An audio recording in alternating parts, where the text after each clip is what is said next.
कोई आत्मा या फिर भूत या फिर कोई ऐसी शक्ति जिसे बदले की भावना में अभी तक मुक्ति नहीं मिल पाई। क्या आप ऐसी चीजों पर विश्वास करते हो? अगर नहीं करते तो फिर ये घटना जरूर सुनना। एक बहुत सुंदर औरत थी और उसकी सुंदरता ही उसकी अकाल मृत्यु का कारण बन जाती है। मध्य प्रदेश में एक छोटा सा गांव था जहां पर ज्यादा लोग नहीं रहते थे। और गांव के बाहर की तरफ एक बहुत ही सुंदर औरत रहती थी। उसका नाम रूही था। रूही इतनी ज्यादा सुंदर थी कि गांव की औरतें भी उससे जलती थीं। कोई भी औरत उसके पास जाना पसंद नहीं करती थी। रूही का पति अधिकतर बाहर ही रहता था। उसे आने में कभी कभी तो सालों सालों लग जाते थे। बेचारी इसलिए गांव के बाहर अकेली ही रहती थी, क्योंकि कोई भी गांव वाला उससे बात तक करना पसंद नहीं करता था।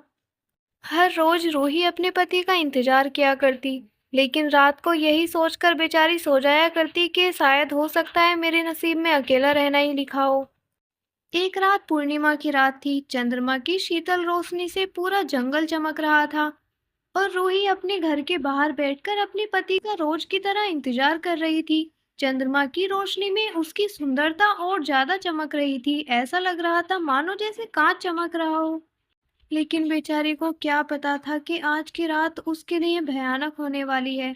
कुछ दरिंदे काफी टाइम से उस पर निगाह रखे हुए थे और आज की रात उन दरिंदों को मौका मिल जाता है। वो अचानक से आके रूही को पकड़ लेते हैं। रूही बहुत डर जाती है और वही होता है रूही के साथ जिस बात का डर था।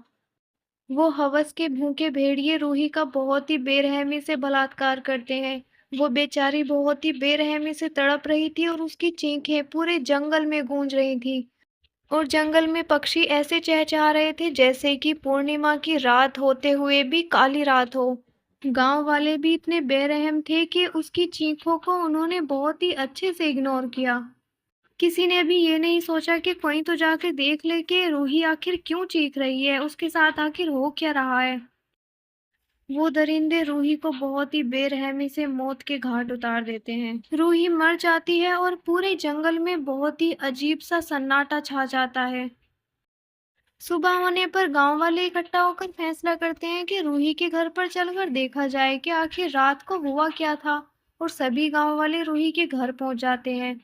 उसके घर जाकर गांव वाले देखते हैं कि सामान इधर उधर बिखरा पड़ा है और दरवाजा खुला हुआ था। और यहाँ तक कि रूही गायब थी। उसकी लाश तक उसके घर में नहीं थी। उसका पति कुछ दिन बाद वापस आया, लेकिन तब तक रूही गायब हो चुकी थी। गांव वालों ने बताया कि हमने लास्ट टाइम उसकी चीखें सुनी थी। जब सुबह को हम उसके घर गए तो वहां पर कोई नहीं था। ये खबर सुन के रूही के पति ने चारों तरफ उसे बहुत ढूंढने की कोशिश की, लेकिन रूही का पति बिल्कुल टूट चुका था। उसे ऐसा लगा जैसे कि उसके शरीर से जान ही निकल गई हो। उसका तो मानो जैसे घर ही बर्बाद हो गया हो। और उसने फैसला कर लिया है कि वो इस गांव को हमेशा के लिए छोड़कर चला जाएगा। और उसने ऐसा ही किया। उस गांव और उस घर में वो एक पल भी नहीं रुकना चाहता था। इसलिए वो हमेशा के लिए वो घर और वो गांव छोड़कर कहीं दूर चला गया। पूरा महीना गुजर जाता है और अब आती है वही पूर्णिमा की रात। जैसे ही सूरज छिपने लगता है और धीरे धीरे जैसे ही चंद्रमा की रोशनी पूरे अंधेरे को खत्म करने लगती है, वैसे वैसे ही गांव वालों को बहुत ही अजीब सी आवाजें आने लगती हैं। लोगों ने महसूस किया कि ये आवाजें तो रूही के घर से आ रही हैं। इसलिए सभी लोग अपने घरों में बंद हो जाते हैं। हर रात बहुत ही साधारण रहती थी, जैसे कि पक्षियों का चहचहाना, गीदड़ों का बोलना और पेड़ के पत्ते हिलना। लेकिन जैसे ही पूर्णिमा की रात आती तो हर जगह सन्नाटा छा जाता। सूरज छिपते ही गांव वाले अपने घरों में बंद तो हो जाते थे, लेकिन पूरी रात रूही के चीखने की आवाजें उनके कानों में सुनाई पड़ा करती थी। लोग समझ गए थे कि रूही मर गई है, लेकिन उसकी आत्मा को मुक्ति नहीं मिली है।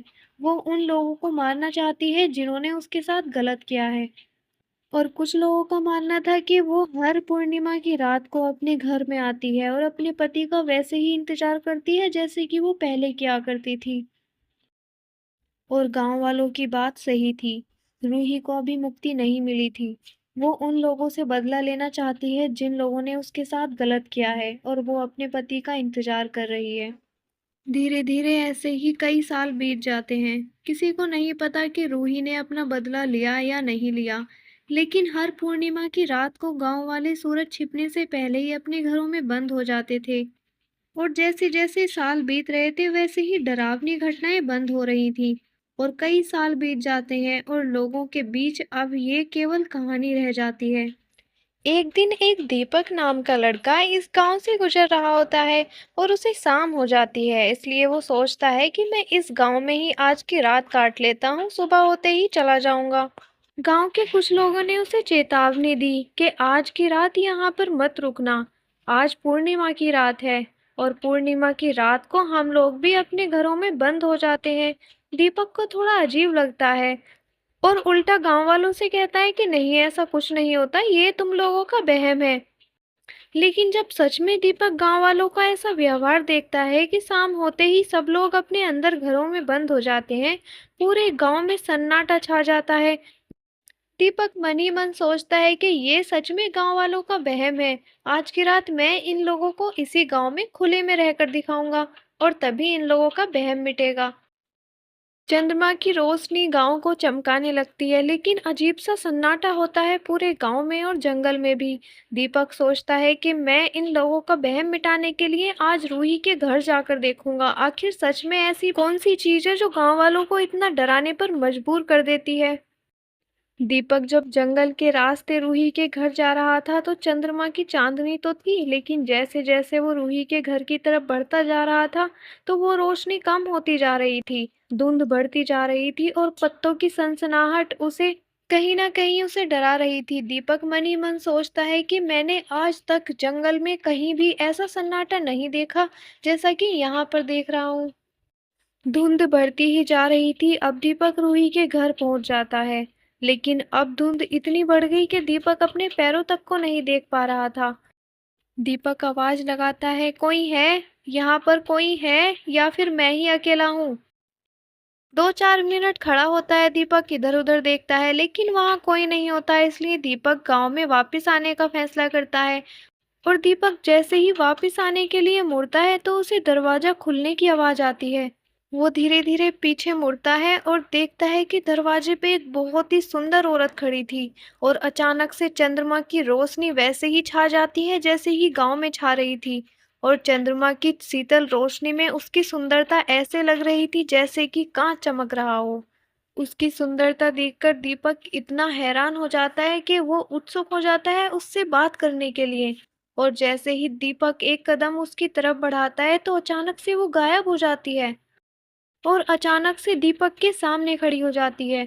और उसका रंग बदल जाता है जैसे कि मानो बर्फ में जमी हुई लाश हो। उसके नाखून और उंगलियां लंबी हो जाती हैं और ऐसी लग रही थी जैसे कि काफी टाइम से उसके हाथ बर्फ में रखे हों।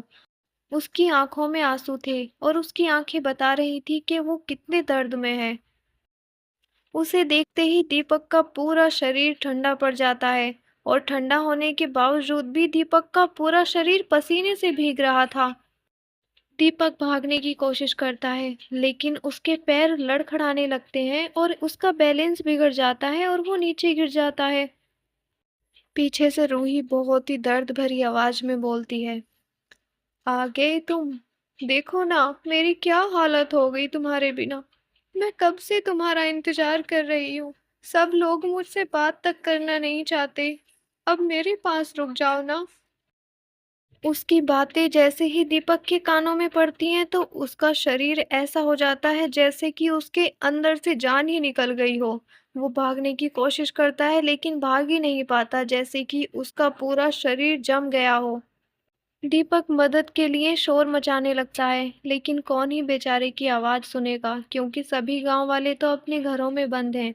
और आज तो वैसे भी पूर्णिमा की रात है, कोई भी बाहर निकलने की हिम्मत ही नहीं करेगा। रूही की आत्मा धीरे धीरे उसकी तरफ बढ़ती है और अपनी लंबी लंबी उंगलियों को उसकी तरफ बढ़ाने लगती है। और जैसे ही वो अपने दोनों हाथों को उसके कंधे पर रख देती है तो दीपक वहीं पर बेहोश हो जाता है।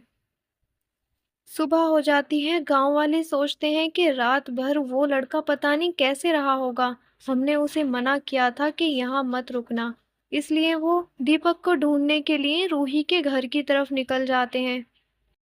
गांव वाले जब दीपक को देखते हैं तो उसका पूरा शरीर पीला पड़ा हुआ था और वो बेचारा बेहोश पड़ा था। जैसे-तैसे करके गाँव वाले उसे उठाते हैं और जब दीपक उठता है तो वो आधा अधमरा होता है। वो मुँह से कुछ बोलने की कोशिश कर रहा था तो उसके मुँह से कुछ निकल ही नहीं रहा था, लेकिन उसकी आँखों में साफ दिख रहा था कि रात भर उसके साथ क्या हुआ है। दीपक की आँखों में एक भयानक डर था और उसके बाद से कहा जाता है कि दीपक बीमार रहने लगा। तब से ये घटना इधर-उधर और ज़्यादा तेज़ी से फैल जाती है। कहा जाता है कि रूही ने अपने दुश्मनों से बदला तो ले लिया, लेकिन वो अपने पति का आज तक इंतज़ार कर रही है, जिसकी वजह से उसे मुक्ति नहीं मिली। और रूही का डर आज भी लोगों के अंदर बना हुआ है और लोगों ने इस घटना को नाम दे दिया, चांदनी रात का भूत।